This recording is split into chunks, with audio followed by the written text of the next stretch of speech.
Hər vaxtınız xeyir olsun, dəyərli müəllimlər. Bugün Ümumi Respublika Fizika seminarımızın xüsusi buraxılışını sizə təqdim edirik. Bugünkü seminarımız həsr olunubdur istiqamətlərin təyini. Fizikada əsasən də maqnit sahəsi bölməsində, elektromaqnit induksiyası bölməsində amper qüvvəsi, Lorentz qüvvəsi, B vektoru və digər detalları açıqlayacağam. Orada sol əl sağ əl qaydaları barədə bir çox istiqamətlərin təyini bizim üçün çox vacib məsələdir. Odur ki, qərar aldıq ki, bugünkü seminar xüsusi buraxılış olaraq istiqamətlərin təyini adlı bir seminar olsun. Başlayaq seminarımıza. Birinci qayda, birinci əsas məsələ. Diqqətlə baxın. Maqnit induksiya vektorunun istiqaməti qüvvə xətlərindən toxunandır. Sizə harda neçə istiqamət rast gələcəksə, onların hamısını sırayla nömrələmiş şəkildə 1, 2, 3, 4, 5, 6, 7, 8 sırayla bir-bir deyəcək. Və sizə diqqətlə baxıb inşallah öyrənəcəksiniz. Birinci qayda. Maqnit induksiya vektorunun, söhbət B vektorundan gedir. Maqnit induksiya vektorunun istiqaməti qüvvə xətlərindən toxunandır. Yəni, mənim bir sabit maqnitim var. Biz bilirik ki, sabit maqnitin qüvvə xətləri N qütbündən, şimal qütbündən çıxır və cənub qütbünə daxil olur, maqnitin xaricində. Şimal qütbündən çıxır və nə olur? Cənub qütbünə daxil olur. Elə isə, bəs B vektoru necə yönəlir? B vektoru həmin bu qüvvə xətlərinə, yəni N-dən çıxıb S-ə daxil olan qüvvə xətlərinə toxunan istiqamətdə. Diqqətlə baxın. Məsələn, hər hansı bir qüvvə xəttini seçin, eyni şəkildir. Orada qüvvə xəttini göstərmişəm, N-dən çıxıb S-ə girir. Burada isə B vektorunu. N-dən çıxıb S-ə girən xəttin, yəni qüvvə xəttinin istənilən nöqtəsində toxunan çəkirsən. İstənilən nöqtəsində toxunan çəkirsən. İstənilən nöqtəsində toxunan çəkirsən. Həmin toxunan B vektorunun istiqamətidir. Beləliklə, qayda 1. Hər hansı bir sabit maqnitin ətrafındakı maqnit sahəsinin B vektoru necə yönəlir? Cavab, qüvvə xətlərinə toxunan istiqamətdə yönəlir. Bəs qüvvə xətləri necə yönəlir?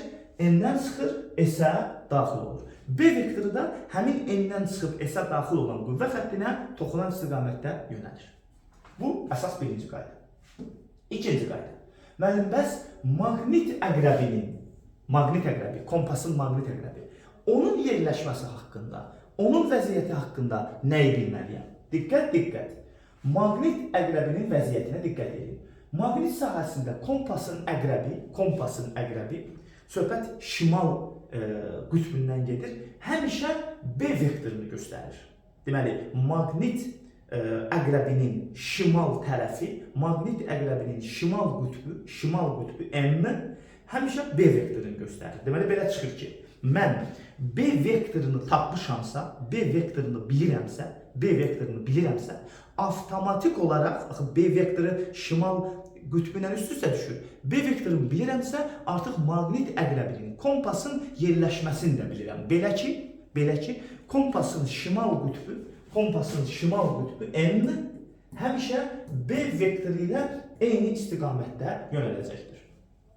Baxın, N-dən çıxır, S-ə gələn qüvvə xətləri. Hər hansı bir nöqtə və həmin nöqtədəki toxunan. Bu toxunan B vektorunu göstərir. Və kompasın şimal qütbü də, bax bu göy rəngdə şimal qütbüdür. Bu göy şimaldır, northdur, bu qırmızı olan S-dir, cənubdur. Deməli, kompas elə yerləşir ki, kompasın şimal qütbü həmin nöqtədə toxunanla, yəni B vektoru ilə üst-üstə düşür. Bu, istənilən nöqtədə belədir. Məsələn, Rahman, burada necədir? Burada da. Bu sənin toxunanın, gəl buradan məsələn çəkim. Bu nöqtədə qüvvə xəttinə toxunan vektor B vektorudur. Daha dəqiq desək, B vektoru qüvvə xəttinə toxunandır və əqrəb də necə yönəlir? Şimal B vektoru ilə üst-üstə düşür. Deməli, maqnit əqrəbinin yönəlməsinə diqqət edək. Maqnit əqrəbinin şimal qütbü həmişə B vektoru ilə üst-üstə düşür. Şimal həmişə B vektoru ilə üst-üstə düşür. Digər bir şəkildə, indi burada qüvvə xətlərini çəkməmişik, özünüz çəkin. N-dən çıxıb S-ə doğru. Bütün qüvvə xətlərini çəksəz, onlara toxunan çəksəz, məsələn, tutaq ki, bu qüvvə xəttində toxunan belədir, hə? Bir şərti ola çəkirəm. Toxunan necədirsə, şimal qütbü də həmin istiqamətdədir. Yəni, şimal qütbü B vektoru ilə üst-üstə düşür. İstiqamət olaraq üst-üstə düşür. Bu bir digər variantdır. Burada aydındır ki, qüvvə xəttləri N-dən çıxıb S-ə daxil olur. Baxın, qüvvə xəttləri N-dən çıxıb S-ə daxil olur. Qüvvə xəttləri necə yönəlirsə, B vektoru da budur məsələn.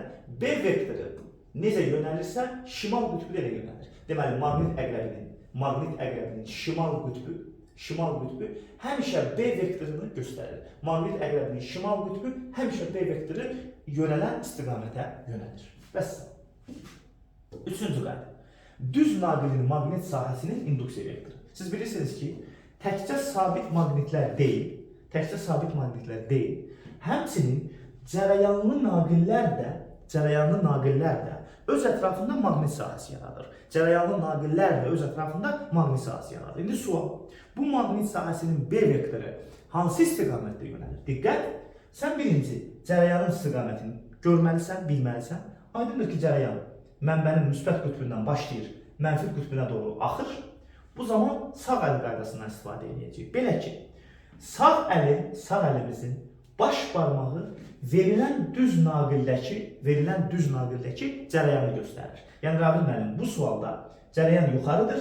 Deməli, mənim baş barmağımda, sağ əlimin baş barmağı da həmin cərəyanı göstərmək şərti ilə yuxarı yönəlməlidir. Həmin cərəyanı göstərmək şərti ilə yuxarı yönəlməlidir. Yuxarı yönəlməlidir. Baş barmaq yuxarı yönəlir. Yəni, baş barmaq cərəyanı göstərərək yuxarı yönəlir. Bu zaman 4 barmağın burulması, 4 barmağın bükülməsi, 4 barmağın fırlanması həmin qüvvə xəttləri istiqamətində olur. Məsələn, fikir verirsiniz, qüvvə xəttləri budur. Qüvvə xəttlərinə də toxunan B vektorudur. Məsələn, bu nöqtədə sənə B vektoru lazımdır, toxunan çək. Bu nöqtədə B vektoru lazımdır, toxunan çək. Vəssalam, bitdi.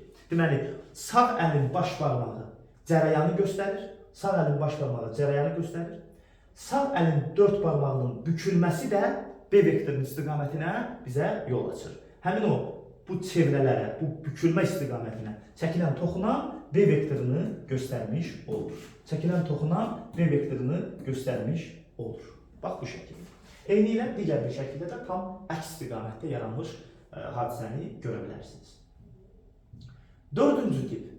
Burada X və nöqtə haqqında sizə danışacağım. Ümumiyyətlə, heç bir rəssam, heç bir mühəndis, belə deyək, dəftərə, yəni səhifəyə, dəftərə, telefona, planşetə, ekrana, monitora, səhifəyə daxil olan və ondan çıxan oxu sərrast çəkə bilməz. Məsələn, mən sizə deyirəm ki, mənlə bir ox çəkin ki, tamamilə düppədüz bizim lövhəmizin səhifəsinə, lövhə müstəvisinə daxil olsun.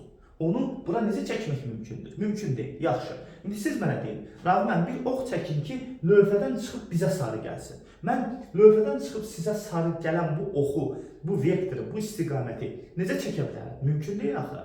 Ona görə də iki şərti istiqamət qəbul etmişik. Çəkə bilmədiyimiz üçün, təsvir edə bilmədiyimiz üçün iki şərti istiqamət qəbul etmişik. Hansı istiqamətlər orada onlar? Biri X-dir, biri də nöqtədir. Bir dənə bunu yadda saxlayın, belə danışaq. Sizə doğru ox atılanda oxun ucu gəlir, düzdürmü? Məsələn, mən də sizlə eyni istiqamətdə qalıram. Düşünün ki, bir nəfər bizə ox atıbdır. Bir filmdir, bir zarafatdır və yaxud bir yarışdır. Bizə doğru bir ox atıbdır. O ox gələrkən bizə sarı, onu nöqtə kimi görürük. Çünki ucu gəlir bizə tərəf, düzdür? O nazik ucu. Deməli, əgər istiqamət bizə doğrudursa, səhifədən, kitabdan, telefondan, planşetdən bizə doğrudursa, onu biz nöqtə ilə işarə edirik. Yox, əgər bizdən həmin səhifəyə doğrudursa, düşünün ki, siz, yəni mən, eyni istiqamətdə qalaq, biz bu lövhəyə bir ox atırıq. Biz bura ox atırıq. Biz ox atırıqsa, o ox ucu gedir, bizə tərəf onun o haçalanmış hissəsi qalır, haça formasında olan hissəsi qalır. O da X-ə oxşayır. Ona görə də buna elə X deyirik öz aramızda, haça şəklində. Deməli, bizdən səhifəyə gedən vektor nədir? X. Belə işarə edirik. Səhifədən bizə gələn vektor nədir? Nöqtə. Bunu bildikmi? Bunu bildik. İndi diqqət. Bu mənim cərəyanımdır. Bu mənim cərəyanım. Bu I cərəyanı. Cərəyan həmişə dedik ki, sağ deməli, əlin baş barmağını qoyuruq cərəyan istiqamətinə. Deməli, sağ əlin baş barmağını cərəyan istiqamətinə qoysam, diqqətlə baxın. Birini deyəcəm, digərləri hamısı eyni formatdadır. Sağ əlin baş barmağını cərəyan istiqamətinə qoysam, sağ əlin baş barmağı cərəyan istiqamətində qalsa, sağ əlin baş barmağı cərəyan istiqamətini göstərsən, o zaman mənim 4 bax həmin qaydada, ha, eyni bu qaydadır. Eyni bu qaydadır. Buna deyirik, sağ deməli, sağ əl, sağ yivli burğu qaydası. Sağ yivli burğu qaydası. İndi deyəcəm birazdan ki, sağ əl qaydası nədir? Sağ yivli burğu qaydası nədir? Bunların fərqini deyəcəm, çünki bunları ayırmaq mühümdür. Bu, sağ əl desək də buna, sağ yivli burğu qaydasıdır. Burada sağ əl yox, sağ yivli burğu qaydası istifadə olunur. Necə edir? Bir də təkrarlayırıq. Baş barmaq cərəyanı göstərir. Baş barmaq cərəyanı göstərir və 4 barmağın bükülməsi bizə B vektorunu verir. İndi yaxşı, həmin cümləni bura tətbiq edirik. Rabil müəllim, deməli, sağ əlin baş barmağı cərəyanı göstərir. Bəli, buyurun, sağ əlin baş barmağı cərəyanı göstərir. Göstərdi mi? Göstərdi mi? Bəli. İndi sağ əlin baş barmağı cərəyanı göstərirsə, onda mənim 4 barmağım hara doğru bükülür? Hara doğru fırlanır? Səhifəyə doğru. Yəni, səhifəyə daxil olur. Sizdən, bizdən səhifəyə. Səhifəyə daxil olursa, bizdən səhifəyə doğru yönəlirsə, elə daxil olur sözünü buraya yazaq. Bizdən yönəlirsə, deməli səhifəyə daxil olur. Bizdən səhifəyə daxil olur. Çünki baş barmaq cərəyanı göstərir, 4 barmaq səhifəyə daxil olur. Buna X işarə edirlər. Bunu X-dən işarə edirlər. Həmin o ox söhbəti. Yaxşı, bu tərəfdən, sağ tərəfdən səhifəyə daxil oldu. Bəs indi gedib fırlanıb, digər tərəfdən, sol tərəfdən çıxır axı. Hə, çıxanda artıq bizə doğru ox atılıb. Deməli, girir cərəyanın arxasına, çıxır oradan. Elə bir cərəyanı qucaqlayırsan, cərəyanı əlinlə qucaqlayırsan, buradan daxil olur, buradan çıxır. O çıxan tərəfsə sizə doğru yönəlir. Sizə doğru yönələn, bizə doğru yönələn nədir? Nöqtədir. Bu tərəf, deməli, tərk edir, çıxır. Xaric olur. Deməli, səhifəyə daxil olan istiqamət X-dir, səhifədən çıxan istiqamət nədir? Nöqtədir. Əla. Sizdən səhifəyə yönələn istiqamət X-dir, səhifədən sizə yönələn istiqamət, bizə yönələn istiqamət isə nöqtədir. Burada da eyni alternativ variantlar göstərilmişdir. Əla. İndi diqqət. Bayaqdan naqilimiz hardadır? Səhifə müstəvisindədir. Yəni, naqil səhifənin üstündədir. İndi birazdan baxın. 5-ci qaydada naqil özü səhifəyə perpendikulyardır. Yəni, bu qaydada, burada naqil səhifə üzərində idi. Naqil səhifə üzərindədir. Naqil səhifə üzərindədir. Naqil səhifə üzərindədir. Məsələn, gəlin bunu da qısa baxaq. Cərəyan sol tərəfə yönəlir. Mən də sağ yivli burğu qaydasına görə baş barmağını, əlimin baş barmağını belə qoyuram. Sağ əlimin baş barmağını bu şəkildə qoyuram. Yəni, cərəyan istiqamətində, inin istiqamətində. Qoydun mu? Onda 4 barmaq səhifəyə daxil olur. Daxil olursa, bizdən səhifəyə gedirsə X, bu tərəfdən isə xaric olur. Deməli, səhifədən bizə doğru, yəni nöqtə. Bax, bunları yadda saxlayaq. İndi, burada bütün cərəyanlar səhifənin üzərindədir. Amma indi 5-ci qaydada cərəyan özü səhifəyə perpendikulyardır. Cərəyan nədir? Cərəyan səhifəyə perpendikulyardır. İndi görək, cərəyan səhifəyə perpendikulyar olanda bu istiqamət necə tapılacaqdır? Diqqətlə baxın. Əvvəla, 2 işarəni yenə tanımalısan. X nədir? Səndən səhifəyə. Nöqtə nədir? Səhifədən sənə. X nədir? Səndən gedir, səhifəyə daxil olur. Nöqtə nədir? Səhifədən sənə doğru gəlir. Bunu atılan oxla yadda saxla. Ox kamandan çıxanda, düzdür, sən atırsansa səhifəyə, X-i görürsən, sənə atırlarsa, sənə doğru yönəlibsə, onun ucunu, nöqtəni görürsən. Yaxşı, indi bizim naqil, bizim cərəyan özü X-dir. X nədir? X səhifəyə daxil olur. Deməli, naqil özü, cərəyan özü səhifəyə daxil olur. O zaman yenə sağ yivli burğu qaydası ilə baş barmaq cərəyanı göstərir, baş barmaq cərəyanı göstərir, baş barmaq cərəyanı göstərdiyi üçün baş barmağı qoyursan bu naqildən axan cərəyanın üstünə, sonra 4 barmağa baxırsan. 4 barmağı görürsənmi? Bax, buradakı ox. 4 barmaq saat əqrəbi istiqamətində fırlanır. Saat əqrəbi istiqamətində fırlanır. Burada yazıram, saat əqrəbi istiqamətində. Saat əqrəbi istiqamətində fırlanır. İndi keçək bu birisinə. Nöqtə nə deməkdir? Nöqtə səhifədən sənə doğru gəlir. Səhifədən bizə doğru gəlir. Deməli, baş barmaq, bax, elə bir cərəyan bu şəkildə axır. Cərəyan bu şəkildə axırsa, baş barmağımızı axan cərəyan istiqamətinə qoysaq, o zaman görürsünüz 4 barmağın bükülməsini, 4 barmağın fırlanmasını. Əla. Bu mənim, deməli, B vektorumu təyin edir. Bax, görürsünüz istiqaməti. Bu bizim B vektoru təyin edir. Hansı nöqtədə deyilsə toxunan çək. Bu çevrələrə ancaq toxunan çəkirsən. Tutaq ki, müəllim, bu nöqtə bizə maraqlıdır. Toxunan çək. Oldu B vektoru. Bu nöqtə bizə maraqlıdır. Bu nöqtə. Toxunan çək. Oldu B vektoru. Yəni, istənilən nöqtə, hansı nöqtə sənə maraqlıdırsa, hansı nöqtədən söhbət açırsa, həmin nöqtədə toxunan çəkirsən və həmin o toxunan B vektorunu sənə vermiş olur. Qüvvə xətlərini toxunan. Beləliklə, X səhifəyə daxil olur deməkdir. Baş barmaq səhifəyə daxil oldu. Çünki cərəyan səhifəyə doğru axır bizdən. Bu zaman 4 barmaq belə fırlanır və istənilən nöqtədə B vektorunu tapmaq üçün toxunan çəkirsən. İstənilən nöqtədə toxunan çəkirsən. İstənilən nöqtədə toxunan çəkirsən. Biraz əyri, biraz düz, orası aydındır. Burada ikinci şəkildə 4 fərqli nöqtə üçün toxunanların, yəni B vektorların istiqaməti verilmişdir. Çox gözəl. X nə idi? Bizdən səhifəyə daxil olur. Nöqtə nədir? Səhifədən bizə doğru yönəlir. Yaxşı. İndi bunlar yenə də düz naqillərdir. Baxın. Düz naqil, düz naqil, düz naqil, düz naqil, düz naqil, düz naqil, düz naqil, düz naqil. Bəs naqil dairəvidirsə nə olacaq? Bəs naqil dairəvidirsə, naqil dairəvidirsə nə olacaq? O zaman mən sizə 2 üsul deyəcəm. İkisini də yadda saxlaya bilərsiniz.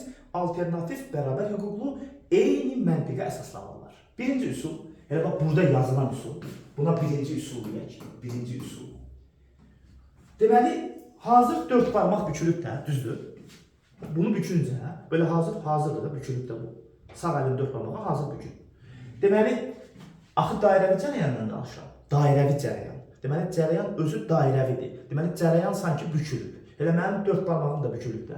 Onda mən 4 barmağımı hazır elə cərəyan tərəfə qoyum. Çünki cərəyan dairəvi, mənim 4 barmağım da dairəvi. Deməli, bu üsulla 4 barmağınızı cərəyan istiqamətinə qoyursunuz. Yəni, verilən naqildən axan cərəyan istiqamətində yönəldirsiniz 4 barmağınızı. Yönəltdikmi? Mənim 4 barmağım, bükülmüş 4 barmağım bu cərəyanı göstərdi mi? Göstərdi. Bu zaman, bax, baş barmağım B vektorunu göstərəcək. Deməli, 4 barmaq cərəyanı göstərdi mi? Dairəvi naqildə. Onda baş barmaq, bax belə, baş barmaq B vektorunu göstərəcək. Sizə doğru yönəldi, yəni nöqtə. Bizə doğru yönəldi, yəni nöqtə. Səhifədən bizə doğru. Səhifədən xaric olub bizə yönəlir, yəni nöqtədir. Eyni şəkildə bu qayda ilə. Deməli, müəllim, dairəvi cərəyandır. 4 barmaq yenə, bax, 4 barmaq yenə dairəvi cərəyanda cərəyanı göstərsə, 4 barmaq cərəyanı göstərsə, o zaman baş barmaq səhifəyə daxil olur. Səhifəyə doğru yönəlir. Səhifəyə daxil olduğu üçün, səhifəyə doğru yönəldiyi üçün nə olacaqdır? X olacaqdır. Onda B vektoru X kimi. Yəni, səhifə müstəvisinə daxil olur. Bu şəkildə yönəlir. Tamam mı? Tamam. Bu birinci üsuldur. Birinci üsulda nə elədik? 4 barmağı cərəyan qəbul elədik. İstəsiz qısa olaraq yazın. Birinci üsulda cərəyanın istiqaməti oldu nə? 4 barmaq. Cərəyan oldu 4 barmaq. O zaman baş barmaq nə oldu? Baş barmaq oldu B vektor. Baş barmaq oldu B vektor. Bu birinci üsuldur. Bir də bunun tərsi var. Tam tərsi. Belə ki, onu da buradan yazıram. Cərəyan olur baş barmaq. Cərəyan baş barmaq istiqamətində olanda, boş barmaq yox, baş barmaq. B vektoru 4 barmaq üzrə yönəlir. B vektoru 4 barmaq üzrə yönəlir. Gəlin buna da bir nəzər sala bilir. Düz onu şəkil kimi göstərməmişim, o ikinci bir alternativ üsuldur. Yəni problem deyil, onu çox rahat başa düşə bilərsiniz. Qayda bu şəkildədir. İkinci üsulda cərəyanımız baş barmaq üzrə yönəlməlidir. Baxırsınız, gəlin buna baxaq. Cərəyan baş barmağı göstərir. Tutaq ki, bu hissəyə baxıram, bax, bu hissəyə baxıram. Burada bir kiçik bir elementar hissə var. Bax, bu kiçik bir hissə var. Bu hissədə baş barmaq cərəyanı göstərdimi? Göstərdi. Baş barmaq cərəyanı göstərərsə, onda 4 barmağın bükülməsi B vektoruna işarədir. Onda rəğmən bu tərəfdə daxil olur. Daxil olur nə deməkdir? X. Onda bu tərəfdə X gəlir, bax, belə dönüb içəridən çıxın çölə. Bax, belə gəlir, gəlir. İçəridən çölə çıxanda isə sizə tərəf, yəni nöqtə. Bu da bir alternativdir. Çöldə x, içəridə nöqtə. Və yaxud bunu daha sadə belə deyirəm. Naqilin sağı x, solu nöqtə. Yəni naqilin sağı x, solu nöqtə. Naqil artıq burada naqil bu şəkildədir. Artıq belədir cərəyan. Sağ buradır, sol buradır. Sağı x, solu nöqtə olur. Bunu da yadda saxlamaq olar, amma gül kimi birbaşa olaraq elə dönmə istiqamətində 4 barmağı qoydun mu, cavab hazırdır. Dönmə istiqamətində 4 barmağını qoydun mu, cavab hazırdır. Yəni baş barmaq B vektorini göstərir. İki alternativ ikisi də həqiqəti əks etdirir. Keçdik indi cərəyanlı naqilin ətrafında. Kompas necə tarazlıqda qalır? Cərəyanlı naqilin ətrafında kompasın tarazlığı necə olur? Hansı vəziyyətdə olur? Çox rahat. Bayaq bir kəlmə demişdim. Kompasın şimalı adətən bizim kitabların çoxunda göy rənglə göstərilmişdir. Dim testlərində çoxunda qara rənglə göstərilmişdir. Çünki dimdə testlər ağ-qara olduğu üçün qara rənglə göstərilmişdir. Rəngli kitablarda göy rənglə. Məsələn, bizim qırmızı kitabımızda göy rənglə göstərilmişdir. Həmin bu göy rəng, dimdə qara rəng, yəni en şimal B vektoru istiqamətində yönəlir. Deməli, mən əgər B vektorunu bilirəmsə, avtomatik kompasın hara yönələcəyini bilirəm. Ravan necə B vektoru haradırsa, kompasın şimalı da oradır, bitdi. Kompasın şimalı həmişə B vektorundan eyni istiqamətdədir. Və indi gəlirik. Nöqtə nə deməkdir? Bizə doğru axan cərəyan. İ yazılıb, İ cərəyandır. Nöqtə bizə doğru axan cərəyandır. Onda baş barmağını bizə doğru qoyacaq. Baş barmağımızı səhifədən bizə doğru qoyacaq. 4 barmağı görürsünüz, vəssalam. Bu 4 barmaq B vektorunu göstərir. Vəssalam, burada sola, burada aşağı, burada sağa, burada yuxarı və B vektorunu biləndən sonra kompasın şimalı B vektorunu göstərir. B vektorunu biləndən sonra kompasın şimalı B vektorunu göstərir. B vektorunu biləndən sonra kompasın şimalı B vektorunu göstərir. B vektorunu biləndən sonra kompasın şimalı B vektorunu göstərir. Yəni kompas əqrəbi, maqnit əqrəbi B vektorunu göstərir. Onun şimalı həmişə B vektorunu göstərir. Bitdi. Bu da digər bir alternativ. Orada nöqtə, burada x istiqamətində yönələn cərəyana baxmışıq. 8-ci qaydada gəlin bir sarğacdan danışaq. Əslində sarğacın dairəvi naqildən heç bir fərqi yoxdur. Bir dənə təsəvvürünüzə gətirin. Bir dənə dairəvi naqil var. Bu dairəvi naqilin fizikası nədirsə, istiqamətləri düsturlar. Bu dairəvi naqil nədirsə, bundan yüzünü dairələsək bir sarğac olacaq. Yəni sarğac yeni bir dərs deyil, yeni bir iş deyil. Dairəvi naqilin sadəcə dolaqların sayı çoxdur. Yəni sadəcə dairəvi naqil formatında məsələyə baxa bilərik. Və bitdi. Getdik.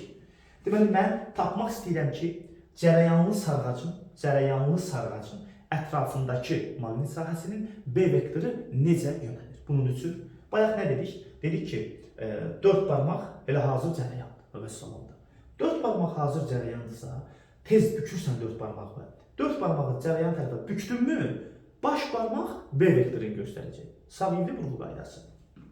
İndi, yaxşı, 4 barmaq cərəyandır.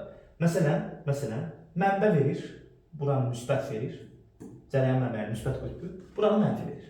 Sən avtomatik tutursan ki, cərəyan müsbətdən mənfiyə axır elektrik dövrəsində, mən cərəyan buradan başlayır. Cərəyan buradan start götürür.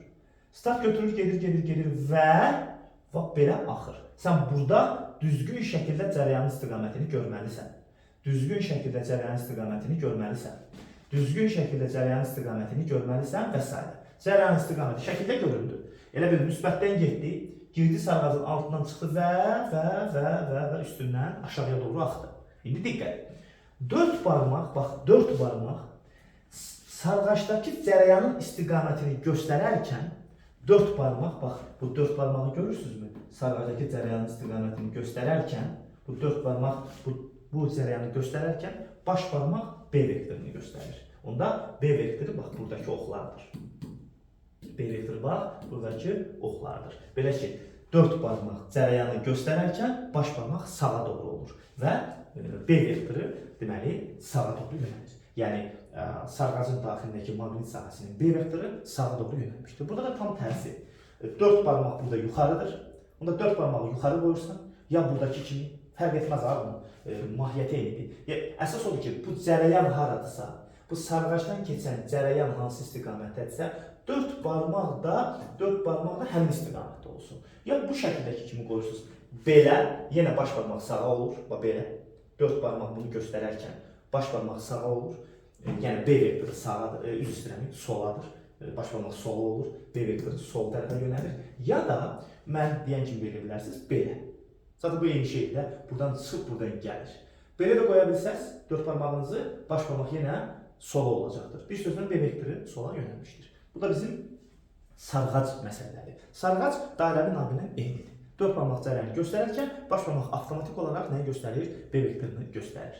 Bəs yaxşı. Sarğacda, indi bir dənə gözəl məsələ var. Bir dənə bu cümləni oxuyun. Sarğacın daxilində maqnit sahəsi güclü olduğundan, sarğac bir anlıq eyfariyaya qapılır. Sarğac deyir ki, məndən cərəyan keçirmi? Keçir. Mənim maqnit sahəm varmı? Var. Deyir, yəni mən də maqnitam. Bu sarğac bir anlıq özünü maqnit kimi aparır. Deyir, mən özümü maqnit kimi aparmağa layiqəm. Ona sual verirlər ki, sən maqnit deyilsən, sən sarğacsan. Sən niyə özünü maqnit kimi apardın birdən belə? Deyir ki, niyə ki? Maqnitin nəyi var ki? Ətrafında maqnit sahəsi var. Mənim də ətrafında maqnit sahəsi var. Sonra o sarğaca sual verirlər ki, maqnitin qütbləri var. Sənin qütbün yoxdur, deyir, ya dayan, mənim də qütbüm var. Belə ki, deyir, mən sarğacam, özümü maqnit kimi apara bilirəmsə, mən də maqnit kimi ətrafında sahə yarada bilirəmsə, deməli, mənim də bir qütbüm var. Bir deyən, yəni iki qütbüm var. Sən demə, bu sarğac yalan danışmırmış. Sarğac özünü maqnitə bənzədərək, necə ki, maqnitin ətrafında sahə var, sarğacın da ətrafında sahə var, sarğac özünü maqnitə bənzədərək ətrafında sahə yaradır və qütbləşmiş olur. Beləliklə, sarğac da maqnit kimi iki qütbə malikdir. N və S qütbləri. İndi isə sual, sarğacın N və S qütblərini necə tapaq? Bunu burada da göstərmişəm, zaten yuxarıda aydın idi. Belə ki, B vektoru hara yönəlibsə, şimal ora yönəlib. Bayaqdan bunu dəfələrlə demişəm. B vektoru şimalı təyin edir. B vektoru şimalı təyin edir. Beləliklə, sarğacın bayaq dediyimiz kimi 4 barmaq deməli cərəyana yönəlir. 4 barmağı cərəyana qoydunmu? 4 barmağı cərəyan tərəfə qoydunuzmu? Bax, buradan göstərirəm mən. Bax belə. Bu cərəyan 4 barmağı göstərdimi? Baş barmaq bu tərəfə oldumu? Düzdürmü? Yəni siz tərəfdən baxanda sağa oldumu? B vektoru bu oldumu? Vəssalam. B vektoru şimalı göstərir. Deməli, sarğac maqnit kimi özünü apararaq bu tərəfi N, əks tərəfi isə S qütbünə malik olur. Bu da sarğacın qütbünün tapılması, iki qütbünün tapılması. Müəllim, sarğacın qütbünü taparkən nə edirəm? Heç nə etmirsən, heç nə etmirəm. Bizdə də nə? B vektorunu tapırsan. Ondakı baş barmaqla. 4 barmaq cərəyan, baş barmaq B vektoru. B vektoru yönələn tərəf şimaldır. Əks tərəf cənubdur. Bunu da özümüz eləyə bilərik. Əla. İndi növbə çatdı amper qüvvəsinə. Sol və sağ əl qaydaları məsələsi yavaş-yavaş şaxələnir. Yadda saxlayın. Amper qüvvəsi maqnit sahəsində cərəyanlı naqilə təsir edən qüvvədir. Cərəyanlı naqilə təsir edən qüvvədir. Maqnit sahəsi tərəfindən. Bu qüvvənin istiqaməti sol əl qaydası ilə tapılır. Bu qüvvənin istiqaməti sol əl qaydası ilə tapılır. Yaxşı, necə tapaq? Gəlin belə danışaq. Əlimizi sol əldən söhbət gedir. İndi sağı yığışdırıram. Bayaqdan sağ danışırdıq. İndi sağı yığışdırıram. İndi sol əl qaydasından danışıram. Sol əl qaydası bu şəkildədir. Əlimizi açırıq bu şəkildə. B vektoru, indi o hardadırsa, o şərtə baxmalısan, məsələyə baxmalısan. B vektoru ovucumuza daxil olur, amper qüvvəsində. B vektoru ovucumuza daxil olur, Uzadılmış 4 barmaq. Uzadılmış, bayaq bükürdük sağ əldəkini. Baxın, fərqə baxın. Sağ əldə bu idi. İndi uzadılmış. Uzadılmış 4 barmaq. Cərəyana tərəf yönəlir, cərəyanı göstərir. Bu zaman baş barmaq, açılmış baş barmaq necə lazımsa qoya bilərsiniz. Açılmış baş barmaq amper qüvvəsinin istiqamətini göstərir. Deməli, rayonlar 1. Siz əlinizi elə açmalısınız ki, B vektoru əlinizin ovucunuzun içinə girsin. Amma başa düşür ki, B vektoru N-dən S-ə gəlir. B vektoru N-dən S-ə gəlir. Və salam. B vektoru ovucuma girir. O şəklə baxın. B vektoru ovucuma daxil oldu. Uzadılmış 4 barmaq naqildəki cərəyanı göstərdi. Bax, burada cərəyan, bax, bu istiqamətdə. Qoy, çəkim, cərəyan, bax, bu qırmızı istiqamətdə. Qırmızı rənglə göstərmiş istiqamətdədir. B vektoru ovucuma daxil oldu mu? Oldu. Uzadılmış 4 barmaq cərəyanı göstərdi mi? Uzadılmış 4 barmaq cərəyanı göstərdi mi? Göstərdi. Bəs baş barmaq səhifə müstəvisinə daxil olacaq. Burada belə bir şəkillə göstərilir. Təbii ki, bu səhifə müstəvisinə daxil olmaq deməkdir. Yəni, nədir? X-dir də. Biz ona müstəviyə daxil olan, bizdən yönələn istiqamətə X demişik. Bizə doğru gələn istiqamətə isə nöqtə demişik. Beləliklə, B vektoru ovuzumuza daxil olur? Olur? Olur. Uzadılmış 4 barmaq cərəyanı göstərir? Göstərir. Baş barmaq, yəni səhifəyə perpendikulyar olaraq səhifəyə daxil olan istiqamət amper qüvvəsinin istiqamətini göstərir. Vəssalam.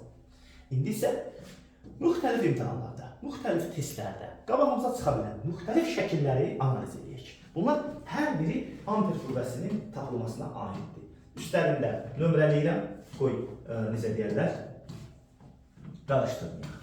Bir bunları analiz edək. 6 dənə fərqli sualdır bunlar. Getdik. Rahim müəllim, əsas metodika bildiyim ki, sol əldən istifadə edəcəm. Əlimi elə tutacam ki, ovucumu elə tutacam ki, B vektoru ovucuma daxil olsun, B vektoru ovucuma daxil olsun. Uzadılmış 4 barmaq cərəyan olacaq, baş barmaqda amper olacaq. Getdik. Tələsmədən ama. Mən burada qalacam və elə edəcəm ki, B vektoru əlimə daxil olsun. Onda məcburam bura keçməliyim. Baxın, B vektoru ovucuma daxil olsun. B vektoru ovucuma daxil oldu. B vektoru ovucuma daxil oldu. Çox yaxşı. Uzadılmış 4 barmaq cərəyanı göstərməlidir.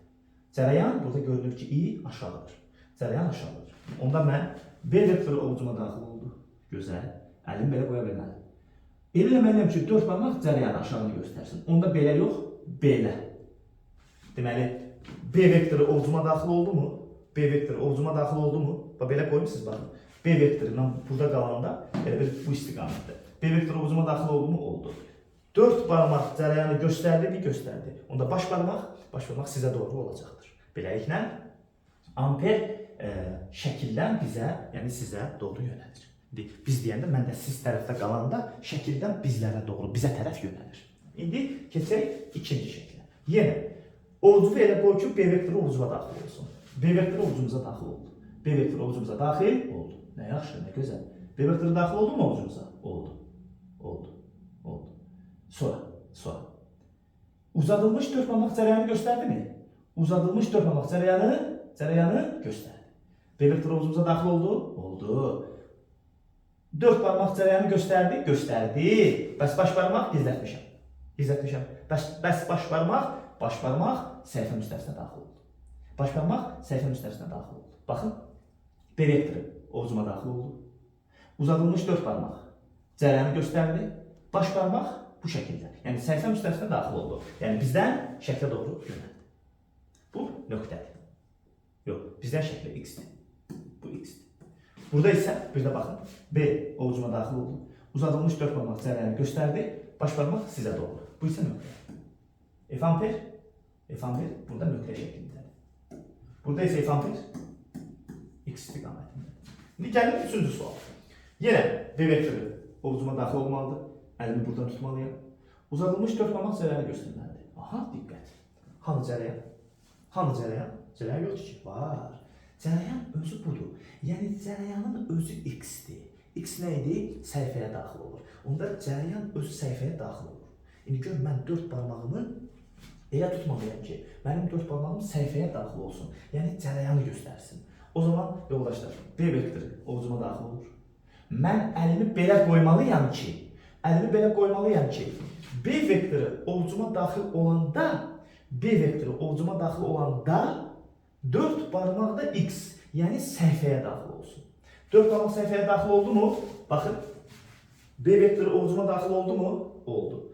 4 barmaq səhifəyə daxil oldu mu? 4 barmaq səhifəyə daxil oldu. Baş barmaq amperi göstərir.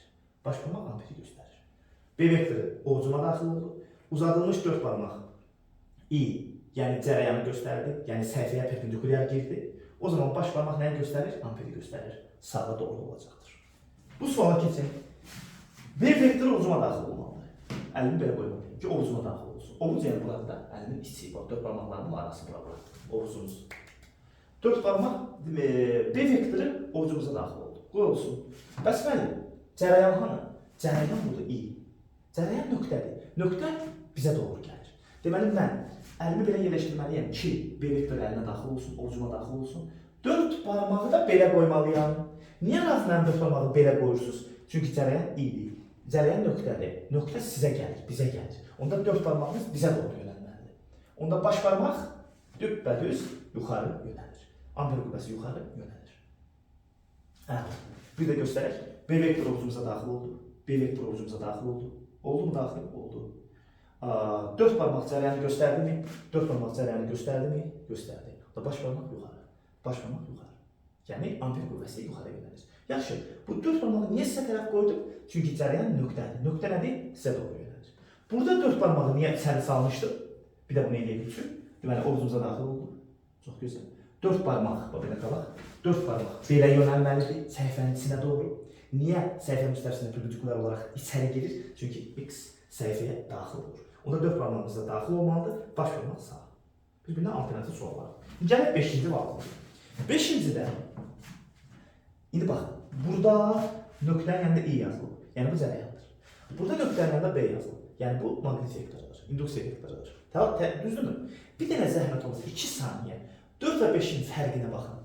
4-də də nöqtə var, 4-də də nöqtə var, 5-də də nöqtə var. İkisində də nöqtə var. İndi Rabbi, mən burada eyni yox. Birindəki nöqtə, 4-dəki nöqtə göstərir i'ni, yəni cərəyanı, yəni dörd barmağı. Bu dörd barmağı işarədir, cərəyanı.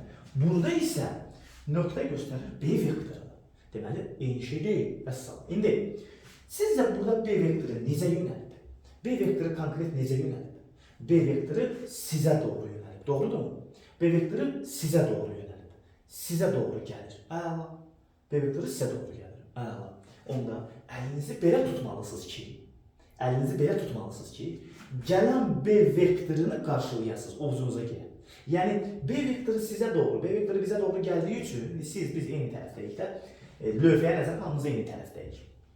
Səhifəyə nəzərən eyni tərəfdəyik. B vektoru sizə doğru, bizə doğru gəldiyi üçün o gələn B vektorunu qarşıla. Yəni ovuzuma daxil olsun. Tələsinə.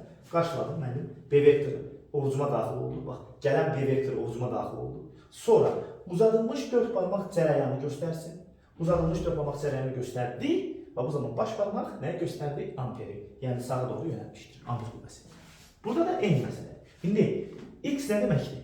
Sizdən səhifəyə doğru. Sizdən səhifəyə doğru. Siz indi səhifəyə doğru bir ox atın, bir vektor atın, mən onu tutum. Mən onu qarşılayayım, ovuzuma girsin. Bax, bu şəkildə. Ovuzuma girdi. Uzadılmış dörd barmaq cərəyanı göstərdi. Uzadılmış dörd barmaq cərəyanı göstərdi. B vektoru ovuzuma daxil oldu və baş barmaq sol tərəfə. Yəni, amper qüvvəsi sol tərəfə yönəlmişdir. Bunu mən asanlaşdırmaq üçün abituriyentlərə həmişə deyirəm ki, nöqtə nədir? Sənə doğru atılan ox. Bu sənin ovuzuma girməsi üçün əlini belə qoymalısan. Belə. Bir sözlə nöqtəyə qapaz. Rahat bir şəkildə çaşdırmamaq üçün nöqtə görən kimi, yəni B vektorundan söhbət gedir. Nöqtəni qapaz şəklində qarşılayırıq. Yəni nöqtənin başına qapaz qoyuruq ki, o bizim ovuzumuza daxil olsun. Nöqtəyə qapaz olanda da B vektorunda X-lərə əlimizi bu şəkildə qoymalıyıq. Aydındırmı?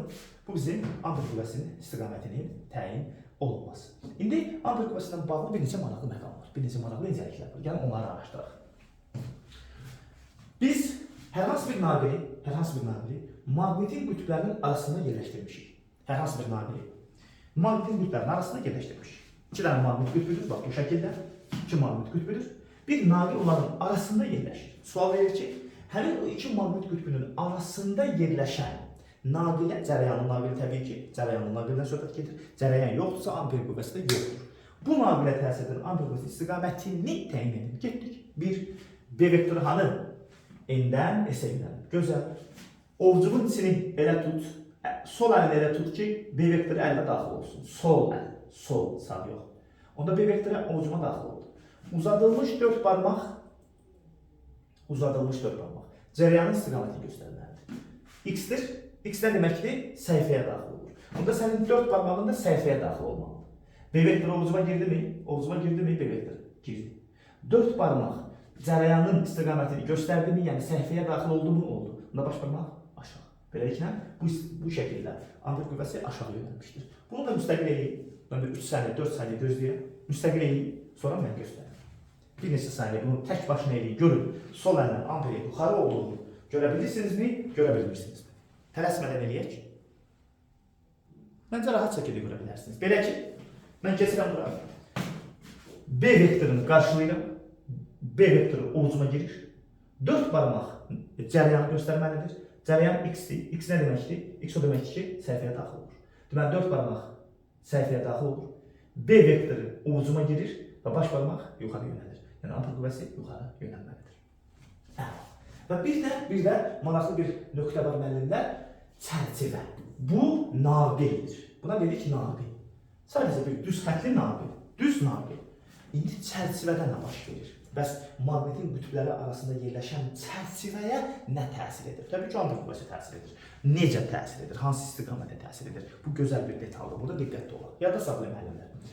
Maqnetin qütbləri arasında yerləşən bir çərçivəyə təsir edən amper qüvvəsi eyni ilə bayaq dediyimiz amper qüvvəsi ilə tapılır. Belə ki, hər kəs bax buna fikir versin. Tutaq ki, bunu adlandıraq A, B. Bunu adlandıraq tutaq ki, C, D və tələsməyik. Hamı A-B-yə baxsın. Cərəyanın istiqaməti bəllidir. Böyük ehtimalla burada müsbət qütb var. Burada mənfi qütb var. Müsbətdən gələn cərəyan bu şəkildə axaraq mənfiyə doğru davam edir. Yaxşı. Tələsmədən mən bir AB naqilinə, yəni çərçivənin AB tərəfinə, bir də BC tərəfinə, CD tərəfinə təsir edən amper qüvvəsini tapacağım. Getdik. Ravi müəllim. Elə eləyin ki, ovucunuzu açın, B vektoru ovucunuza daxil olsun. Baxın, B vektoru ovucuma daxil olur. Məni görməli deyilsiniz. Sol əlimi görsəz kifayətdir. Yəni, əsas sol əli burada başa düşməkdir. B vektoru sol əlimə daxil oldu. Nə gözəl. Uzadılmış 4 barmaq cərəyanı göstərməlidir. Uzadılmış 4 barmaq da cərəyanı göstərir. B vektoru ovucuma daxil oldu, oldu. 4 barmaq cərəyanı göstərir. Bəs, baş barmaq, açın baş barmağı indi, açın baş barmağı. Baş barmaq səhifəyə daxil olur. Baş barmaq səhifəyə daxil olur. Bu sizə deməkdir? Bu deməkdir ki, amper qüvvəsi səhifənin içinə doğru yönəlir. Onda amper qüvvəsi bunu, bax bu tərəfi, səhifənin içinə doğru yönəldir. Səhifənin daxilinə doğru yönəldir, istiqamətləndirir. Yaxşı. Eyni şey bunun üçün edilir. Eyni şey CD üçün edilir. Yenə də B vektoru ovucumuza daxil olur. B vektoru ovucumuza daxil olur. Uzadılmış 4 barmaq gərək cərəyanı göstərər. Bax, uzadılmış 4 barmaq cərəyanı göstərər. B vektoru ovucuma daxil oldu mu? Oldu. Uzadılmış 4 barmaq cərəyanı göstərdi mi? Göstərdi. Onda baş barmaq sizə doğru, bizə doğru. Yəni çölə doğru. Buraya yazıram, çölə doğru. İndi bu bir sizə demək. Belə çıxır ki, naqili, daha doğrusu çərçivəli, buna çərçivə demişik də. Çərçivənin bir tərəfi daxilə doğru, içə doğru, bir tərəfi isə çölə doğru qüvvənin təsirinə məruz qalır. Sual əllə tapdıqda düzdür. Bir də göstərmək istəmirəm. Kim adı aydın olmasa, bir neçə saniyə geriyə sarın, oradan baxın. Deməli, bu tərəfə təsir edən amper qüvvəsi içəriyə yönəldi. Bu tərəfə təsir edən amper qüvvəsi çölə yönəldi. Bilirsiniz nə baş verir? O belə bir şey baş verir. Bu tərəfin amperi bunu içəriyə aparır.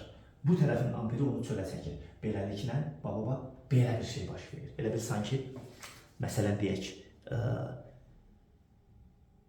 biz səhifə götürək tutaq ki, bu, həmin bax, bu deməli, naqil bu şəkildə deyil, bu tərəfin amperi onu içəriyə salır, bu tərəfinki çölə. Bax, bu çərçivə belə fırlanır. Bax, bu çərçivə belə fırlanır. Çünki bu tərəf onu içəriyə salır, bu tərəf onu çölə çıxarır. Aydın başa sala bildim? Bu belədir də. Elə bil ki, məsələn, bu çərçivəmizdir bizim.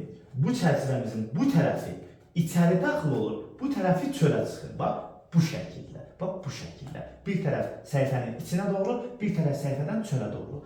Amper qüvvəsi verilən çərçivəni neyniyir? Verilən çərçivəni fırladır, yönəldir. Buna deyirlər, amper qüvvəsinin yönəldici təsiri, fırladıcı təsiri. Voltmetrdə falan da baxın, iş prinsipləri buna əsaslanır. Bunu da mənəliyyət ki, öyrəndik, bunu da başa düşdük.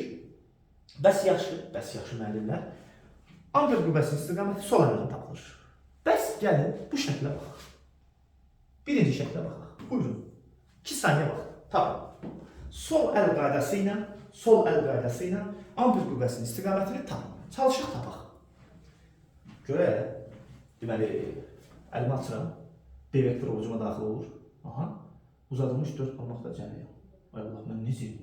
Bu B vektoru bu əlimə daxil olsa, onda əlimi belə bükürsəm belə olmaz axı.